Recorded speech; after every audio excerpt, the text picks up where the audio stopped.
the BRICS Bank actually sanctioned its 20% member, Moscow, because the credit rating agencies in New York. I think the reparations we should be demanding from Glencore, Patrice Motsepe, and others who've profited from coal to Israel. The US finance minister told the BRICS Bank, "No, you better join us in the sanctions against your own vote Donald Trump off the G20 island." And the G19 in 2026 won't be held in the US, hosted by Trump. Welcome to the inaugural episode of Critical Currents, the official podcast of the Media Review Network, where analysis meets activism and narratives from the global south rise to the forefront. I'm your host, Miriam Juma Charikcha, and in this space, we cut through propaganda, challenge dominant discourses, and spotlight stories too often sidelined by mainstream media.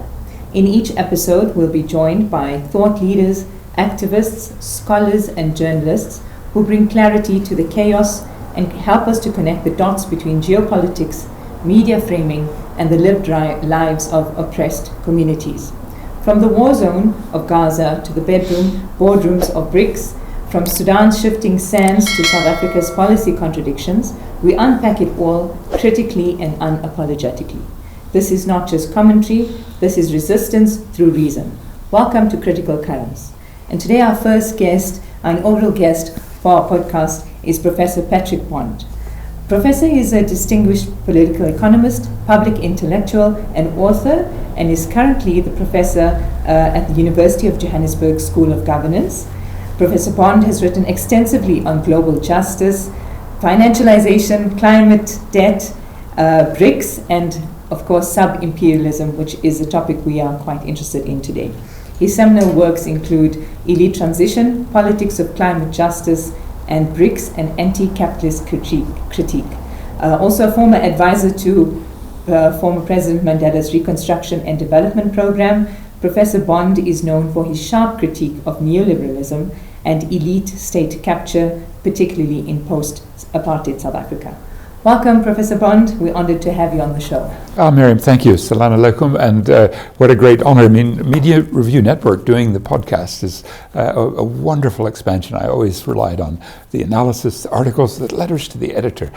You've spent decades keeping us informed, so thanks to the network. Thank you so much. Indeed, it's been a long journey. It's 30 years of the MRN, but we've been invigorated by intellectuals like yourself.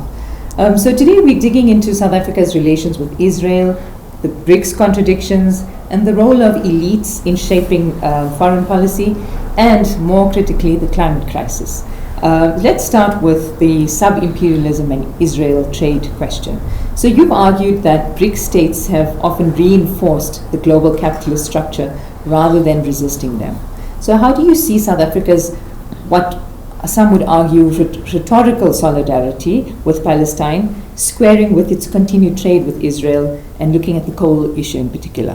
Well, thanks. Lots there. I mean, the general ideological problem is one we face all the time. It's called talk left, walk right. That is to say, it's easy to have a rhetorical anti-Zionism and anti-genocide position, but then when key people are profiting from it, you kind of wonder, well, how deep is this? How once you scratch the surface, because the BRICS, all of them, will have some statement about a two-state solution, the need to have a ceasefire. They'll certainly have rhetoric, and South Africa, to its credit, has gone in two directions: the International Court of Justice with the International Criminal Court arrest warrant, but that ICJ determination that there's a genocide underway, and to back the ICC, a Hague group, secondly. That is not just to rely upon judges, at least one of whom from Uganda, the deputy chair of the ICJ, is very pro-Zionist. So we're not sure what will happen. And even if it does lead to a good ruling, we know that in Tel Aviv there are two words that they use to describe what happens, and that is Hague Schmaeg. In other words, they don't care. So the other process, the Hague group, is to say governments can come together against the United States prosecution and persecution of International Criminal Court sanctions and the attempt to delegitimize the ICC when it has an arrest warrant against Netanyahu and others. Now that becomes another point of hypocrisy, because it would be wonderful if that was the, let's say, template for standing up to Trump. That is, you put a collective together, you have the moral high ground, yes. You stand up for international values, especially against genocide, and then in that Hague Group Declaration, January 31 this year, you say we will not provide military fuel and we will not facilitate military fuel. That would be wonderful, and if we could expand that spirit now that the tariffs, now that the climate crisis, the public health, the humanitarian, the food aid, all of that is being something I think the G20 here in Johannesburg in November will have to figure out, do we even want the United States in the G20? But unfortunately, that strength is balanced by a weakness, and the weakness is profiteers, and there are profiteers across the BRICS. And South Africa's profiteers include an arms merchant who's a bastion of the Zionist establishment, Ivor Jacobitz, and he's had deals with Elbit, deals that supply fascistic government in Latin America, Ecuador's army, with the not only military vehicles, but Elbit's souping them up for communications, and that continues. He's also, Jacobitz, supplying the Israeli, the Jewish people's spiritual support, which is tefillin, which is a leather strip that you bind around with a verse from the Torah in a small box on your head. That's what this guy, Ivor Jacobitz, who was an arms merchant and an ANC member, and as recently as mid-2023, the #1 donor to the ANC, as the public records at least have shown. And that means when the genocide began in October 2023, Jacobitz was schizophrenic and split, and instead of still supporting the ANC, he has come out very strongly, especially in articles in 2024 and statements the whole time against South Africa's support for Palestine. Now, that's just one angle, the arms dealing, and then we have Rheinmetall, which is the German company that owns big chunks of Denel, South Africa's state-owned arms company. Are weapons being made in South Africa, in Somerset West or in Centurion? Are they going up to not only to Rheinmetall in Germany, but onward, including to Israel? It's an open question. We're not sure. We have a very ineffectual National Conventional Arms Control Committee meant to look this over, and they're not doing well. There are a few other arms dealers that we're curious about, the extent to which certainly historically Arms Corps and Israel, and indeed going back to the 1970s, nuclear collaboration. The other big problem though is coal, which is very open because we can track the coal-bearing ships that go from Richards Bay all the way up to Hadera port, and to some extent Ashdod. But at Hadera there is the Orat Rabin power station. At Ashdod it's the Rutenburg station, and those are supplying Israel with about 20% of its grid-based energy. And that's a very important part of the supply that the Israel Defense Forces would use to prosecute that genocide or to maintain apartheid, and it would therefore be against the International Court of Justice ruling in July that was actually codified by the United Nations General Assembly in September that says don't do electricity supply or any other goods crucial for the apartheid, the land grabbing of the West Bank too, not just the genocide of Gaza. So we've got a couple of, let's say, screaming contradictions, and it's even more embarrassing, I think, for South Africa because President Ramaphosa used to be the main partner of the main company that sells coal to Israel, both from South Africa, but also from Colombia, and they've continued that even into this year in spite of the Colombian president telling them not to. And that company, Glencore, is notorious for bribing African governments. They were not prosecuted for the activities in South Africa, but across the rest of Africa, the prosecutions, including in the US and Britain, have shown that this is a very corrupt company, and they have chosen, particularly because their predecessor, Xstrata, was doing deals with the African Rainbow Minerals chief executive, Patrice Motsepe, who happens to be President Ramaphosa's brother-in-law. And that now we have found, and a protest in early April confirmed this, 23% of Glencore's ownership is of the mines in question in Mpumalanga that get the coal out and get them coal over to Israel would be profits to Patrice Motsepe. We estimate out of about a $5 million profit, that is the net income after the costs, for each of the 177,000 tons of coal that are put on the ship and shipped out to Israel. Patrice Motsepe makes about $1 million. So these are the sorts of, let's say, contradictions that just scream out, and that we hope more pressure will allow us to resolve in favor of boycott, divestment, sanctions of Israel. Wow, Prof, that's a lot to process, and it definitely raises the question about civil society. So what kind of leverage do we have? So is this about complete elite state capture, where we've now become almost enslaved to the political system without any avenue for protest that's meaningful? Because protests have been going on, but what is the stumbling block? Yes, I think we are now looking at, if you're a genuine anti-imperialist from civil and uncivil society, and you're interested in Palestinian survival and solidarity, and you're also interested in the climate catastrophe and interested in future generations' welfare, which is something that I think obviously go together. We see activists in South Africa embody those in coming to protests against coal in both with both hats. That is, they don't want to see coal as it's combusted. A ton will create more than 2 tons of CO2. And when that happens, the crisis, for example, in Palestine is not just the occupation, the genocide, the apartheid, but it's also going to be a climate catastrophe. In coming years and decades, we're going to see much higher temperatures to the point where it's impossible to go outside. Also more extreme weather events, and the drying of soils, which I think the Israelis are now encountering, where they planted inappropriate pine trees instead of the local indigenous cedar, and that meant when fires have raged through parts of what had been Palestine, and after the Nakba in 1948, the Israelis planted pine trees, and now those are burning.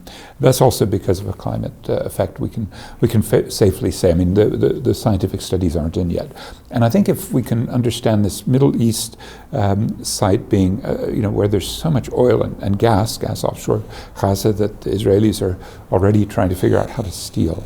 And the CO2, but also the methane that comes when you burn not just coal, but now you're burning gas. And methane is 85 times more potent, a greenhouse gas. So that means that what I can, again, safely predict is we're going to see countries like not just Israel, which had been nearly entirely reliant on coal, shifting to gas because they have their own gas fields. Likewise, South Africa seems to have gas fields, and the president's spokesperson, speaking to the New York Times in February, offered those up to U.S. oil companies as a sort of peace deal with Donald Trump because of the ideological hammering South Africa was getting from this neo-fascistic Trump regime. It's very shocking to see the New York Times have this offering when we've had more than 100 protests on the beaches, the Indian Ocean and especially the Atlantic Ocean against, on the coastline, against offshore oil and gas drilling. And the courts are actually favorable to the activists, saying that companies like Shell, Total, you can't go ahead. And I just fear that this is one of the issue areas that if we are not linking Palestine and climate, we're losing an enormous opportunity. And one of the opportunities is to talk to others in civil society who are implicated. Let's be frank, the main coal mining unions, there are 3 of them, are not yet on board. They will have good rhetoric against the genocide and against Zionism, but when you look at the National Union of Mine Workers, the Association of Mine Workers and Construction Unions, and the National Union of Metal Workers of South Africa, the latter, NUMSA, the biggest union, historically the most militant, a socialist union, in solidarity with peoples under fire all over the world, but their own mine workers working for Glencore have not stood up yet and said, we're going to leave that coal in the hole. And if it means our jobs are lost, then we also have another route, which is to go to the Just Energy Transition Partnership, which is over 150 billion rands sitting in the presidency in Pretoria, precisely to help decarbonize, that is, to leave the coal in the hole. Even South Africa's nationally determined contribution, NDC, the offering that South Africa makes to the United Nations for climate control, even that document says we need to have non-fossil fuel development in Mpumalanga. The money's there, the political will isn't, even in our own ranks, where this inability to link Palestine solidarity with being concerned about climate isn't quite there yet. Wow. So, Professor, you've definitely raised, numerous issues that allow us to look at our democracy from a different perspective. Because to what extent have we, not just, as you say, with the rhetoric on Palestine, but also with our substantive concept of democracy, have we just allowed, paper and legalese to define democracy? So I know you've written a lot about sub-imperialism, and particularly you're particularly critical of post-apartheid South Africa. If we could maybe just divert a bit and look at the idea of democracy, how would you characterize South Africa's current position, and where do you think we need to be? Well, the phrase used by people like Barry Gills and Joel Rockamoro and Walden Bellows, low-intensity democracy. But that's not to say that in 1994, the victory of one person, one vote in a unitary state, something that many Palestinians looked to as a way to get around the apartheid character of Gaza and the West Bank's geographical Bantustanization by Israel, and to have a unified project now is for Palestinians to make that choice about a one-state solution. But certainly we achieved that. One person, one vote, when many thought it was impossible given the adverse balance of forces. Imperialism loved the apartheid regime until it was too late and apartheid collapsed, of partly internal, obviously political resistance, but also economic contradictions. And I think if I see then the economic way out that the likes of Anglo-American Corporation would choose, it was to go up to Zambia, to a game lodge invited by the Zambian president at the time, Kenneth Kaunda. And this is in 1985, and here in Johannesburg, in August, P.W. Botha had created such incredible friction and volatility and crisis in the financial markets that the international banks pulled out. It was because P.W. Botha gave a speech, the Rubicon speech. And you know, when I've been in Gaza and Ramallah giving talks about this, about the history of BDS, boycott, divestment, sanctions, and showed a little film made by Connie Field about this. Standing ovation, not because of me, but because of this example, and the beauty of saying through a nonviolent economic strategy that should complement all of our politics and cultural and all the other work we do. Yes. That you can find things like the energy Achilles heel of Israel and begin to affect that. We did that here, but in a way that the big business went to Zambia, met the African National Congress in exile, and began to do a deal that, as you say, left the political economic underpinning of apartheid, like migrant labor and extraction of minerals, kept that intact. The only thing that really has changed, but not to our benefit, is that there's been some deracialization at the very top. You could think of an Irish coffee. Well, maybe you don't think of it, but you can. It's a metaphor people have used to say, well, at the bottom of that cup is dark black coffee, and then there's a layer of white cream, and then you sprinkle on some cinnamon or some chocolate. And that, in a way, is the metaphor, as well in Zimbabwe of the South African Federation of Trade Unions, he puts it, that Irish coffee society is what we've been left with. So that means that digging deep into the soil are exploited mine workers. Maracana was a site where we understood very clearly that the co-owner of the mine, Lonmin, Cyril Ramaphosa, wasn't the same Cyril who had organized the same mine workers to fight for justice in the late 80s. And indeed that changed, the black diamonds emerging to take over coal. And it's not just Ramaphosa with Shanduka coal, allied with Glencore, the Optimum mine especially, or Patrice Motsepe, the brother-in-law of Ramaphosa, and his African Rainbow Minerals, co-owner of the mines that send the coal to Israel. It's also a few others that have in a way made our discussions about climate so difficult, because their interests are to continue to dig out the coal and burn it. The interests of your children, my children, and future generations would be leave that coal in the hole and let the next generations decide if they want it not to burn. That would be crazy, because it creates CO2 and climate catastrophes, but instead to use for plastics and synthetic materials or pharmaceutical products or lubricants or tarmac or all sorts of things that we use in daily life that depend on hydrocarbons. But right now our generation is just burning them. And I think it's that inability of our new elite. They have tapped into an imperialist politics that's both climate denialist in the case of Donald Trump and a big project of big oil and big coal around the world to avoid making the cuts in emissions. But secondly, it's with the mainstream of the West imperialist project of turning the climate catastrophe into a marketing opportunity to privatize the air through carbon markets and emissions trading, and to deny that there's any polluter pays. That is, what we would normally say if I dump toxic waste on a neighbor, the neighbor says, "Oh, you're going to owe me a lot for that," and you would pay for ecological reparations. But our government and the West have in common, and the BRICS do as well, the failure to, let's say, acknowledge climate debt, that even admit that there was, not just from the US, the main historic polluter, but from the main emitters now, which are number 2, China, historically, and Russia, and India, and Brazil. South Africa a little bit lower on the list, but to actually acknowledge, and I think that's why the sub-imperial politics have come out, because there's so many self-interested factors. A neoliberal financial elite. We have Standard Bank that funds projects all over Africa that promote, for example, in northern Mozambique, Total Energies extraction of gas against the wishes of the local Islamic community who've had a resurgence, an insurgency.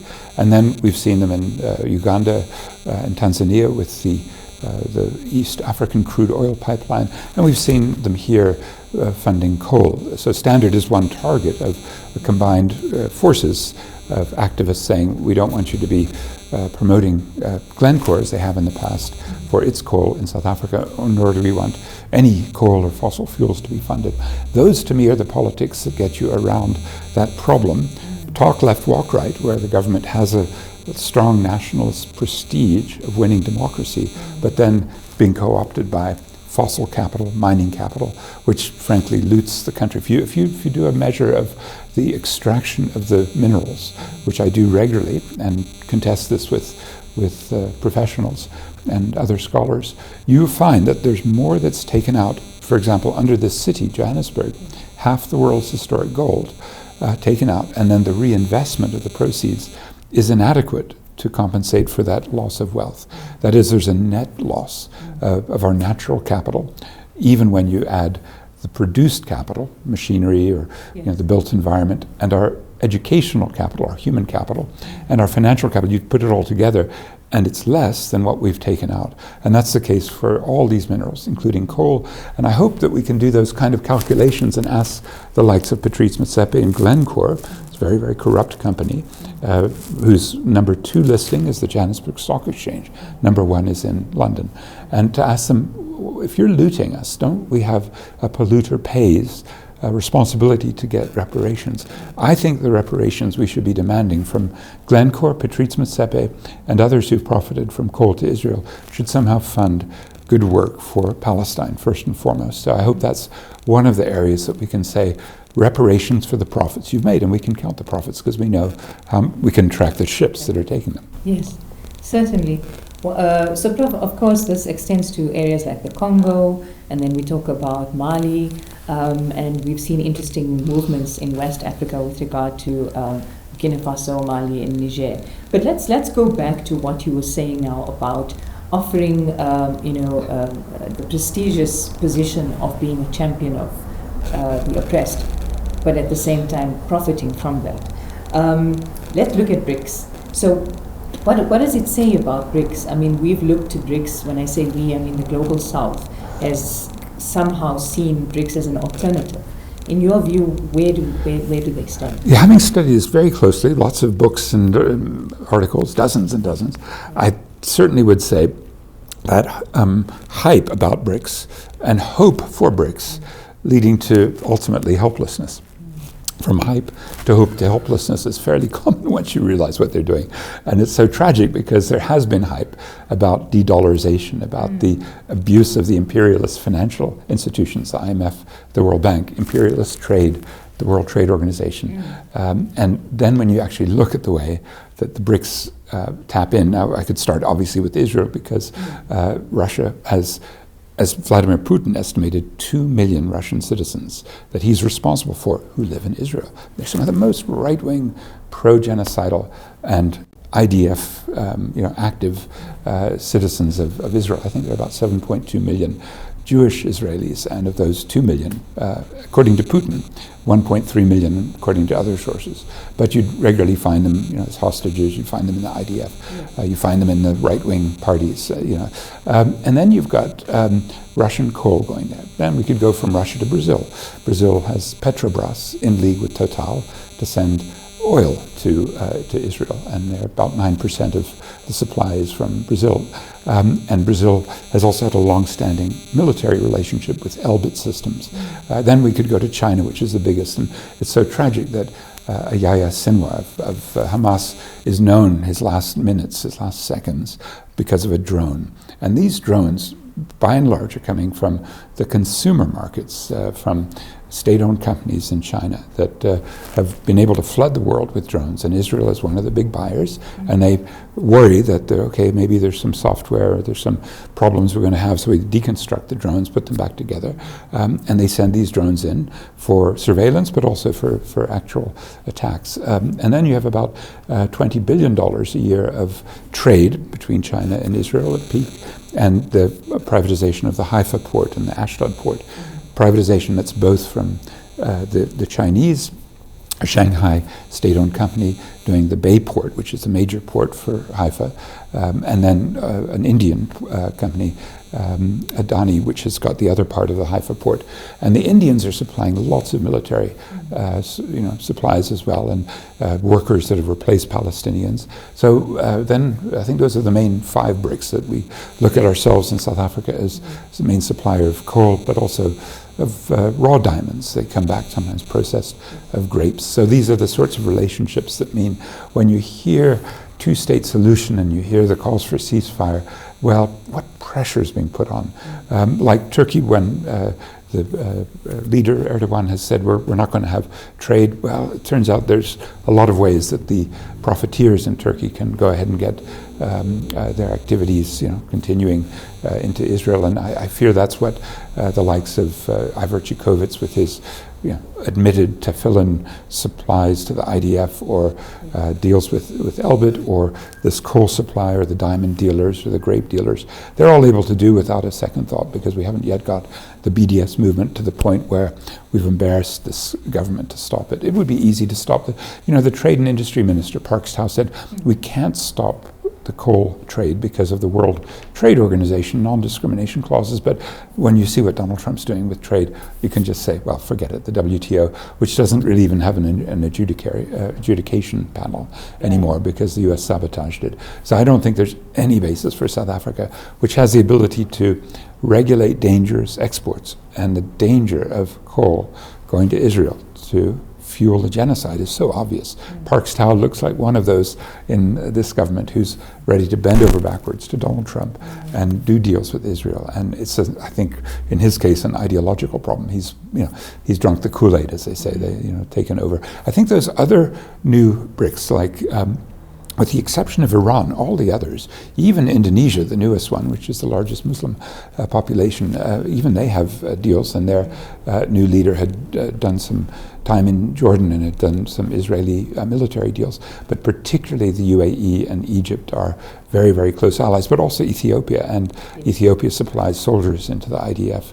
And Egypt, of course, the subject of a recent protest here in the Pretoria embassy because of their failure to open the Rafah corridor, but also they generally support Israel when it comes to the big geopolitical arrangements. For example, when Israel and Iran were trading missiles, relatively let's say, fatal, but a show of force by both sides in 2024. Well, it was UAE and Egypt from the BRICS, Jordan as well, that helped Israel and the US to keep that Iron Dome going. And so when you look at all of this and you look at some of the new BRICS coming in as well, I would say there's like Nigeria is also, it's a partner in the BRICS, but it will also be subject to concern by environmentalists and by pro-Palestine activists in Nigeria that this is also a major problem. Nigeria, one of the three major African oil suppliers to Israel. And I hope that's the basis for us continuing to network critics of the BRICS, because I do think by and large, when you look not just at Israel, but the multilateral institutions, the World Bank, IMF, WTO, certainly the IMF, when they recapitalize, they need more money, they turn first to the BRICS. The BRICS get more shares than the IMF. By doing so, they push down other countries. Venezuela lost 41%. Even South Africa and Nigeria lost shares when China and Brazil and India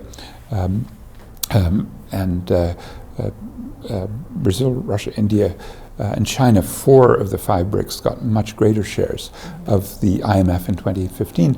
And the IMF hasn't changed. I mean, we are subject to IMF austerity as we speak. Finance Minister Enoch Godongwana is repeatedly being told, like 100 times in 3 documents, to impose fiscal consolidation.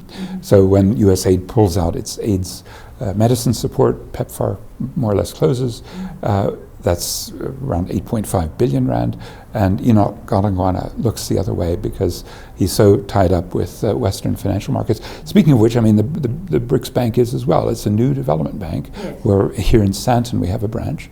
But when Russia invaded Ukraine illegally and was subject to financial sanctions, the BRICS Bank actually sanctioned its 20% member, Moscow, because the credit rating agencies in New York, Standard & Poor's, Fitch, and Moody's, and Janet Yellen, the U.S. finance minister, told the BRICS Bank, no, you better join us in the sanctions against your own member, which is quite extraordinary. And the whole sense that maybe we could get a de-dollarization, we could get the financial markets here in Johannesburg or in Sao Paulo or Mumbai or Shanghai to stand up and get some alternative to SWIFT, the interbank system.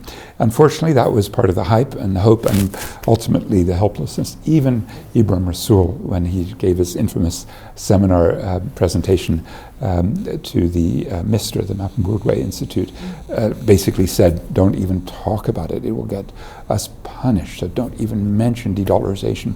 And I must confess, even with Brazil hosting the BRICS with a progressive leader, Lula, they are frightened and they're unwilling to challenge anything, even that probably the worst president for the third world, Donald Trump, has given, which is dropping out of climate, dropping out of the World Health Organization, cutting all this medicine and medical support, healthcare, cutting food to places like Sudan where it's desperately needed, and wrecking world trade and world finance.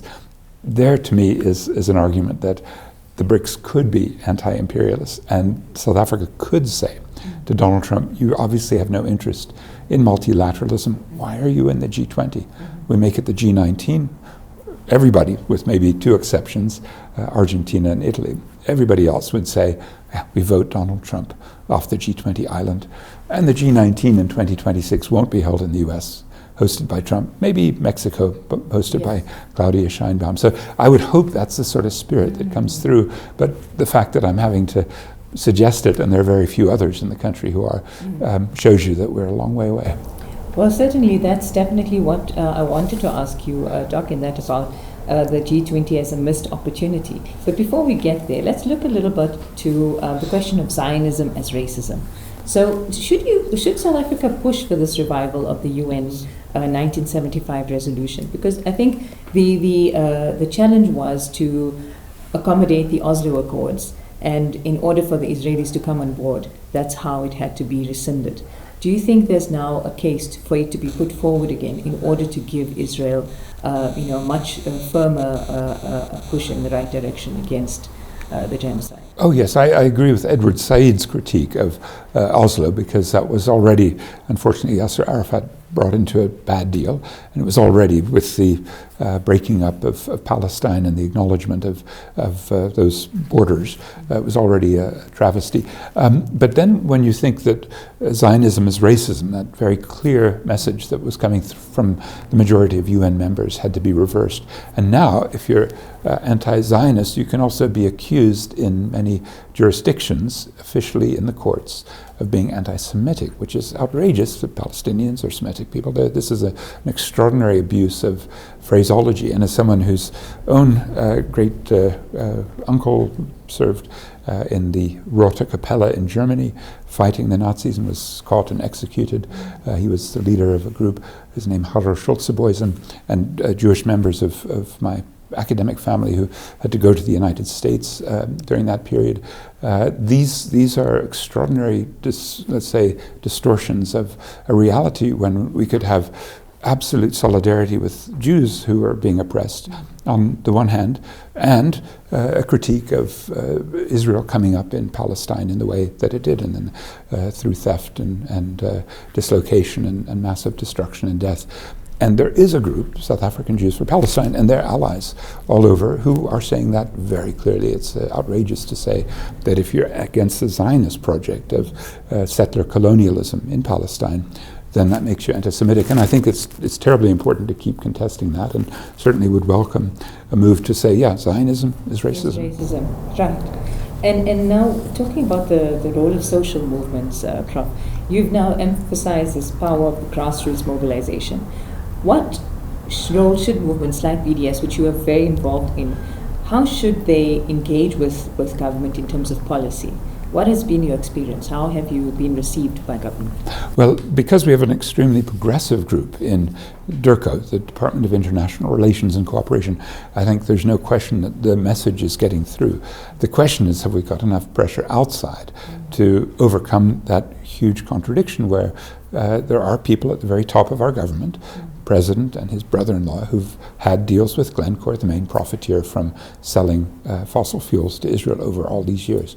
How do we do a combination, let's call it, of the tree shakers outside and the jam makers inside, to quote Jesse Jackson, the great U.S. civil rights leader, sort of looking for that, let's call it a division of labor in which the right pressure points are applied. And there is a tendency, because we have a great tradition in the African National Congress of winning democracy, and because the former foreign minister, Naledi Pandor, had such courage, even with the then Justice Minister and her replacement, Ronald Lamola, to go to the International Court of Justice in late 2023. A lot of respect, a lot of prestige goes with South African government, and let's call it reticence to be openly critical. But I think because being, let's say, too tolerant, too gentle with that contradiction and not bringing it forward. I think there's only been one time, for example, in the Parliament where Al-Jamaa asked the question, why are we still selling coal to Israel? That's the only time I think that on at least this BDS question we've seen a challenge in Parliament. It just means that the streets have to get hotter. Street heat is desperately needed, and we've seen it against Glencore in August 2024 and against Patrice Motsepe's African Rainbow Minerals, Glencore's ally, in April 2025. So we need to see much more of it. And the U.S. consulate is very close to African Rainbow Minerals, literally across the street. Ivor Chukowicz's office is right down the road. And as we're speaking now, we have an opportunity because the great Palestinian liberation leader, Leila Khaled, is in a coma, life-threatening stroke, and I think before she passes, us winning the renaming of Stanton Drive, on the one part of it, Ivor Chukowicz, on the other part, the U.S. Johannesburg consulate, would be the right sort of tribute, and I think we just need to be up in that space quite a bit more. Prof, finally, are there any books or publications that we should look out for from yourself, or anything that you think our readers and our listeners should be should delve into, should look into? Yes, I think this is a great moment for us to be aware of ideologies. Yes. So sometimes people like myself, trained in Marxist theory, are focusing on what we've talked about a lot, material interests. flows of capital, flows of commodities. But actually, there's a period now of fluidity in ideology. And the neo-fascist movement, the Zionist movement, has its own new ideology. It's not new, but it's a very fresh way of saying we can work with nationalism, the working class interests of white men in the US or Britain who support, they call it, by the way, paleo-conservatism or right-wing populist nationalism. And we have to be aware that this is a disease of, let's say, false consciousness by workers, that they would support someone like Donald Trump, or as has happened now in Britain, the Reform Party. This is a very, very dangerous problem. We've seen it in lots of parts of the third world, like Brazil with Bolsonaro, Philippines with Duterte, and now Marcos. And we've seen, in a sense, a right-wing Christian evangelism that's fed into that. And I think ideologically we have to be careful. There is a strain of it in South Africa. We see it in the cabinet with Gayton McKenzie. We see it in white business and Biz News, and especially Rob Hersoff. And we see it with xenophobic tendencies in Operation Dudula. So we'd sort of say, well, there's some xenophobia and isolationism and protectionism that doesn't speak to this vital spirit of solidarity. Likewise, the other ruling class ideologies, neoliberalism and neoconservatism, are under, let's say, threat. They're changing. They're becoming less diverse, less tolerant. There used to be neoliberal capture of diversity, equity, inclusion. So you would find black neoliberals, women neoliberals, gay you'd find a whole set of, let's say, neoliberal assimilation. And that is a little bit harder because of the threat from this very fascistic right wing, the paleocons. And then on our left, we have people who would say the BRICS still represent an anti-imperialism. I disagree with them profoundly, but it's great to have these debates. They're all good comrades. Plenty of them in this country, and major groups like the ANC, the Communist Party, the Economic Freedom Fighters, MK Party, the NUMSA, COSATU, major leadership of our own political terrain would say the BRICS are an ally. Russia's anti-imperialist, China's socialist, things I completely disagree with. And then you've got Keynesians. Those are people who would see global reform and would be hosting some of those in the G20 debates.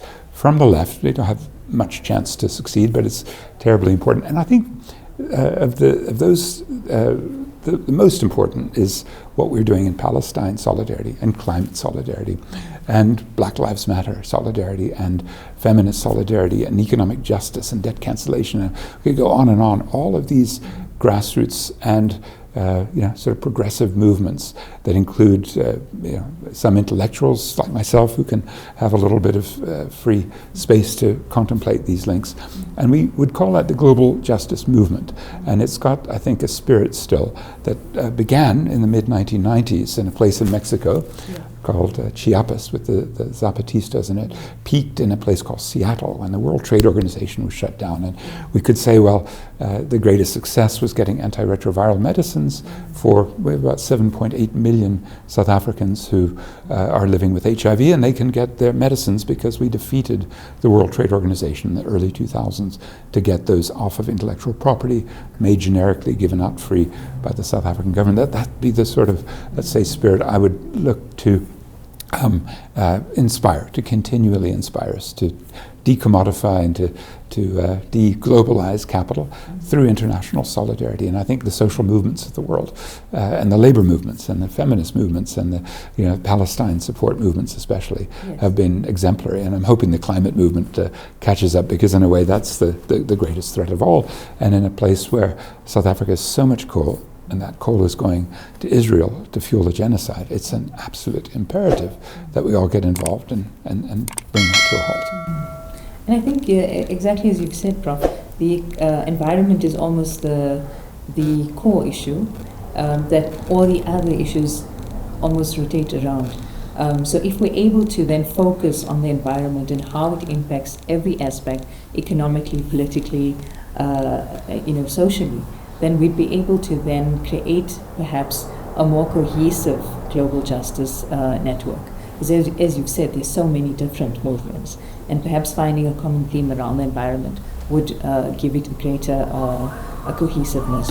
Yeah, so long as it's not merely an environmental and conservationist movement, it has justice, Yes. because where we're speaking from, Johannesburg, the most unequal city in the world, Yes. based on having been utterly looted, now falling apart in many crucial respects, in the country that's the most unequal and the third most contributing to the climate crisis, that is by emissions per person, per unit of output in the economy. It's a great place to do this work, and we're very blessed by all of the different activists from economic justice, climate justice, and especially justice for Palestinians that can come together. Thank you so much, Professor Bond. It was such a pleasure to have you, and we hope to host you again and indeed to engage on more critical currents coming up following week. We hope to have one every week, and if you'd like to follow us, please do so on YouTube, Instagram, and TikTok. Our website is mediareviewNetwork.com. Thank you so much.